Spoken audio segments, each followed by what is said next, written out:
विक्रम संवत 1982 अर्थात 1925च्या विजयादशमीला सुरू झालेल्या राष्ट्रीय स्वयंसेवक संघानं आपल्या स्थापनेची 100 वर्ष पूर्ण केली आहेत.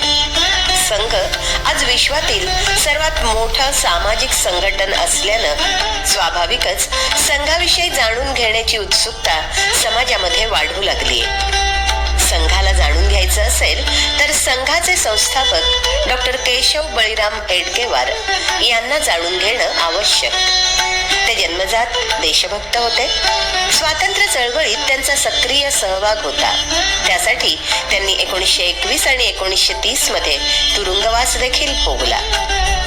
भारतात संघाची स्थापना अशा कालावधीत झाली जेव्हा आपला देश स्वातंत्र्यासाठी संघर्ष करत होता. डॉक्टर हेडगेवारांचं असं स्पष्ट मत होतं की देशाचं स्वातंत्र्य, देशाला परमवैभवाची प्राप्ती तसंच समाजाच्या विविध प्रश्नांवरचं स्थायी उत्तर हे हिंदू समाजाच्या संघटनातूनच शक्य आहे.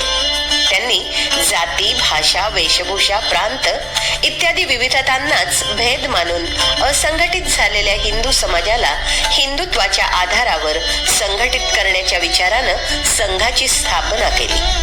आपल्याकडं हिंदुत्व ही कुठली उपासना पद्धती अथवा रिलिजन नाहीये, तर ती एक जीवन दृष्टी आहे. या दृष्टीच्या आधारावर विकसित झालेली जीवन पद्धती आहे. या भगीरथ आणि महत्वपूर्ण कार्यासाठी तसेच गुणवान कार्यकर्ते आवश्यक होते. असे कार्यकर्ते घडवण्यासाठी डॉक्टर हेडगेवार यांनी एक अत्यंत साधी परंतु परिणामकारक दैनंदिन अशी शाखा पद्धती विकसित केली. संघकार्याच्या प्रथम टप्प्यात संघटन उभं करणं हेच प्रमुख कार्य होतं. त्यासाठी व्यक्ती घडवण्याची प्रक्रिया गतिमान करणं आवश्यक होतं. व्यक्ती घडवणुकीसाठी असलेल्या नित्य शाखेमध्ये स्वयंसेवक अत्यंत सामान्य असे खेळ, व्यायाम, योगासन, गीत, गोष्टी, प्रार्थना असं करताना दिसतात, जे शाखेबाहेर समाजात देखील प्रचलित आहे. हेच कार्यक्रम स्वयंसेवकांमध्ये साहस, धैर्य, शक्ती, राष्ट्रीय चारित्र्य, अनुशासन, देशभक्ती, सेवा इत्यादी गुण निर्माण करतात. या कार्यक्रमांचं सातत्य स्वयंसेवकाची संपूर्ण जीवन दिशा आणि प्राथमिकता बदलून टाकते. म्हणूनच तर संघ हे सामान्य लोकांचं असामान्य असं संघटन बनलंय.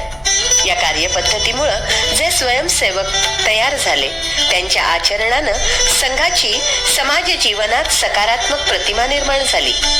संघ म्हणजे देशभक्ती, संघ म्हणजे निस्वार्थ सेवा, संघ म्हणजे अनुशासन हा परिचय समाजमनात स्थापित झाला. संघकार्याचा विस्तार.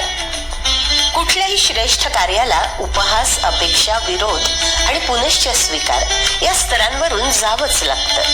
अगदी तसंच संघाला देखील या सर्व स्तरांवरून जावं लागलं.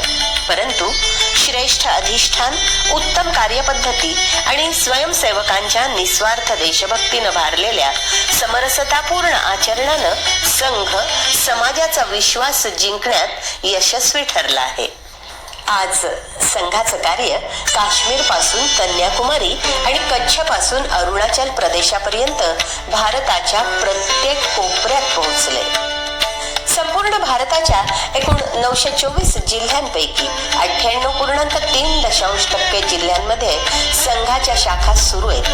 एकूण 6618 तालुक्यांपैकी 92.3% तालुक्यांमध्ये म्हणजे एकूण 58,939 मंडलांपैकी 52.2% मंडलांमध्ये 51,740 स्थानांवर 83,129 दैनिक शाखा तसंच अन्य 26,460 स्थानांवर 32,147 साप्ताहिक मिलन या माध्यमातून संघ कार्याचा देशव्यापी विस्तार झालाय, जो निरंतर वृद्धिंगत होतोय.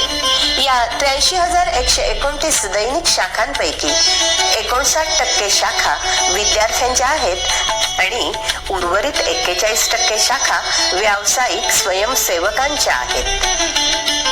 देशभक्तीनं ओतप्रोत स्वयंसेवक समाजाचे कष्ट बघून मदतीसाठी पुढे सरसावतात.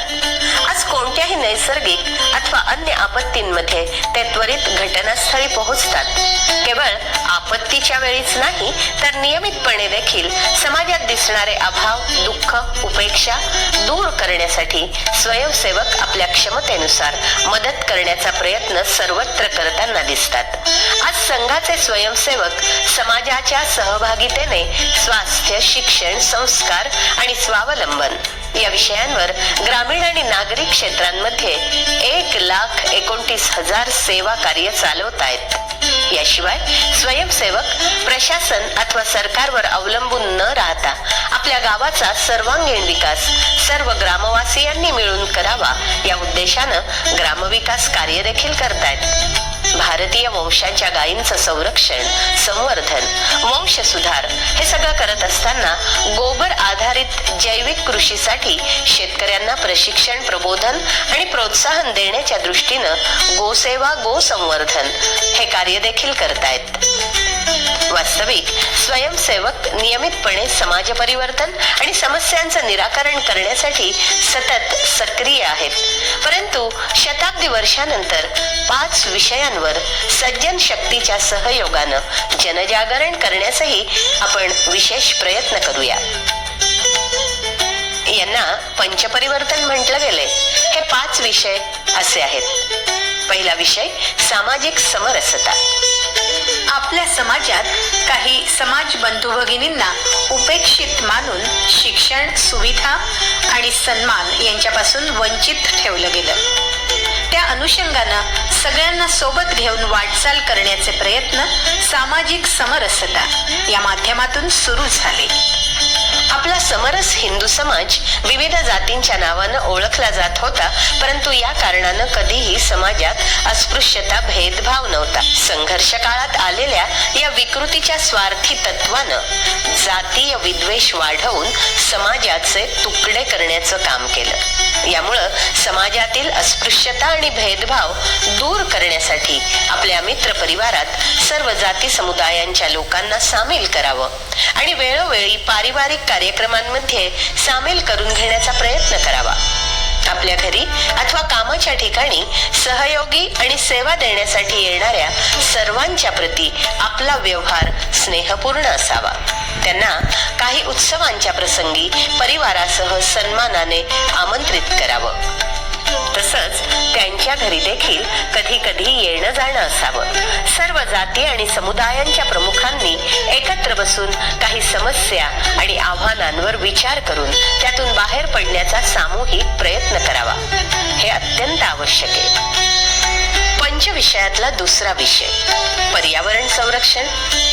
सृष्टी आपली सर्व प्राणीमात्रांची जननी आहे, परंतु भौतिकवादी जीवनशैलीच्या वाढत्या प्रभावामुळे प्रकृतीचं शोषण होताना दिसतंय. पश्चिमेच्या विकास मानदंडांना अनुसरून झालेल्या विकासामुळे फक्त 500 वर्षातच सृष्टीचं पर्यावरणीय संतुलन बिघडलंय. या बिघडलेल्या संतुलनाला पुन्हा ठीक करण्यासाठीच्या प्रयत्नांमध्ये जनसहभाग वाढवून पर्यावरण विषयातील जागृती आणि सक्रियता आणण्याची आवश्यकता आहे. आपल्या जीवनात कमीत कमी 3 गोष्टी आपण सगळेच करू शकतो. 1. पाणी वाचवणं. 2. सिंगल यूज प्लास्टिकचा वापर टाळणं. 3. झाडं लावणं. यामुळं माणसांमध्ये एक मानवीयता येईल आणि पर्यावरण देखील सुदृढ होईल. यासाठी जे सामूहिक उपक्रम चालतात त्यामध्ये भाग घेणं आणि आपल्या घरामध्ये देखील हे करणं अपेक्षित आहे. तिसरा विषय कुटुंब प्रबोधन. भारतीय संस्कृती आणि परंपरेमध्ये कुटुंबाचं विशेष महत्व आहे. भारतीय आध्यात्मिक दृष्टीनं कुटुंब म्हणजे मी पासून आम्ही या प्रवासाचं पहिलं चरण. अलीकडं शहरीकरण आणि जीवनशैलीची गतिमानता वाढल्यामुळं कुटुंब छोटं झालंय. यामुळे परिवारातील सर्वजणांनी आठवड्यातून एकदा एकत्र बसणं, निश्चित वेळेस घरी एकत्र राहणं, श्रद्धेनुसार भजन करणं, घरी शिजवलेलंच जेवण करणं, 3-4 तास एकत्र गप्पा मारणं ह्या गोष्टी कराव्या.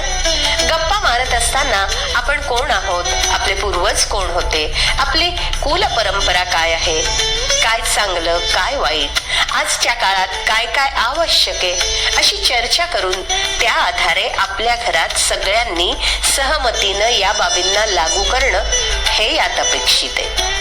चौथा विषय, स्व आधारित जीवन. कुठल्याही देशाच्या विकासासाठी त्या देशाची जी संसाधनं आहेत त्यांच्या आधारावर विकासाचा मार्ग प्रशस्त केला पाहिजे. स्व आधारित जीवन याचं तात्पर्य असं आहे की आर्थिक आणि सांस्कृतिक सर्व आयामांमध्ये आपण स्वतःच्या पायावर उभं राहिलं पाहिजे.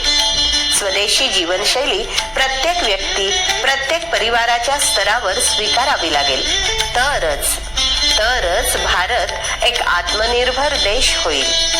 आपली मातृभाषा, आपली वेशभूषा, आपली संस्कृती आणि आपल्या परंपरांचा स्वाभिमान राखून त्यांना व्यवहारात आणलंच पाहिजे. पाचवा विषय, नागरिक कर्तव्यबोध. प्रत्येक परिस्थितीत संविधान, कायदे आणि शिस्तीचं पालन झालं पाहिजे. कितीही संतापजनक घटना घडली तरी कायदा हातात नाही घ्यायचा, कायदेभंग करायचा नाही. आज 24 तास देशासाठी जगण्याची आवश्यकता आहे. छोट्या छोट्या गोष्टींमध्ये देखील समाज, देश यांची काळजी आपण घेतली पाहिजे. ही प्रक्रिया माझ्यापासून सुरू झाली तरच माझ्या घरातून सुरू होईल, मग ती समाजात येईल आणि तरच भारतात येईल. असं घडलं तर भारत निश्चितच एक सशक्त राष्ट्र बनेल. देवगिरी प्रांतातील ठळक कार्य. संतांचं कार्य. मराठवाडा आणि खानदेशातील समाज जीवन एकरस, एकसंघ, समरस आणि भक्तियुक्त राहण्यासाठी सर्वच संप्रदायांच्या संत महात्म्यांनी प्रयत्न केले. सध्याची सामाजिक परिस्थिती बघता गेल्या 2 वर्षांपासून 32 स्थानी संत संमेलनांचं आणि नायक कारभारी परिषदांचं आयोजन करण्यात आलं होतं. यामध्ये 10,900 पेक्षा जास्त संत, महंत आणि समाजप्रमुख सहभागी झाले. या कार्यक्रमांच्या माध्यमातून सर्व समाजानं सामाजिक समरसतेचा व्यवहार आपल्या जीवनात करावा असं आवाहन केलं. सेवा कार्य. राष्ट्रीय स्वयंसेवक संघाच्या माध्यमातून खानदेश आणि मराठवाड्यात विविध क्षेत्रात काम केलं जातं. शिक्षण, स्वावलंबनाची, आरोग्यविषयक आणि सामाजिक असे 1061 नियमित सेवा कार्य आहेत. भटके विमुक्त परिषदेने बंधुभाव, हाच धर्म आणि शिक्षण, स्वावलंबन, सन्मान, सुरक्षा, भटके विमुक्तांचा वैभवशाली इतिहास, परंपरा याबाबत काम करून समाजाला स्वावलंबी बनवण्यासाठी प्रयत्न सुरू केले. त्या माध्यमातून अभ्यासिका, शाळा यासारखेही प्रकल्प चालू आहेत. खानदेश आणि मराठवाड्यात 11 पैकी 8 जिल्ह्यात जनजाती समाजाचे बांधव राहतात. देवगिरी कल्याण आश्रमाच्या माध्यमातून 11 जनजातींमध्ये एकूण 1202 गावांपर्यंत कार्य पोहोचलंय. जनजाती समाजाचा सर्वांगीण विकासासाठी शिक्षा, आरोग्य, ग्रामविकास, खेलकूद, हितरक्षा, लोककला, श्रद्धा जागरण, नगरीय कार्य, महिला कार्य, युवा कार्य, छात्रावास, संपर्क, जनजाती सुरक्षा मंच या आयामांमार्फत काम चालतं. 763 विविध प्रकारचे प्रकल्प सुरू आहेत. हिंदुत्व जागरणाचं कार्य. हिंदुत्व जागरणाच्या अभियानामुळे गावोगावी रामनवमी निमित्त निघालेल्या मिरवणुका, अक्षत वितरण, कावड यात्रा, शिवराज्याभिषेक दिन, तुळजाभवानी मातेची पदयात्रा या सर्व कार्यक्रमात युवक युवतींचा सहभाग आणि उत्साह लक्षणीय राहिला. गेल्या 100 वर्षांपासून हा महायज्ञ निरंतर सुरू आहे. संपूर्ण समाजाला संघटित करून देशापुढे येणाऱ्या समस्या आणि आव्हानांचा सामना करणं, समाजात स्थायी परिवर्तन आणण्यासाठी समाजाच्या व्यवस्था कालानुरूप करणं हा संघ कार्याचा पुढचा टप्पा आहे. परंतु आपला देश विशाल आहे आणि कोणतंही एक संघटन यामध्ये स्थायी परिवर्तन आणू शकत नाही. यासाठी सर्व मतभेद बाजूला सारून सगळ्यांना एकत्र येऊन काम करावं लागेल. यासाठी सज्जन शक्तीची सक्रियता आणि सहयोग अत्यंत आवश्यक आहे. आपल्या पवित्र मातृभूमीला पुन्हा विश्वगुरू बनवण्यासाठी पुरुषार्थ गाजवण्याचा हा काळ आहे.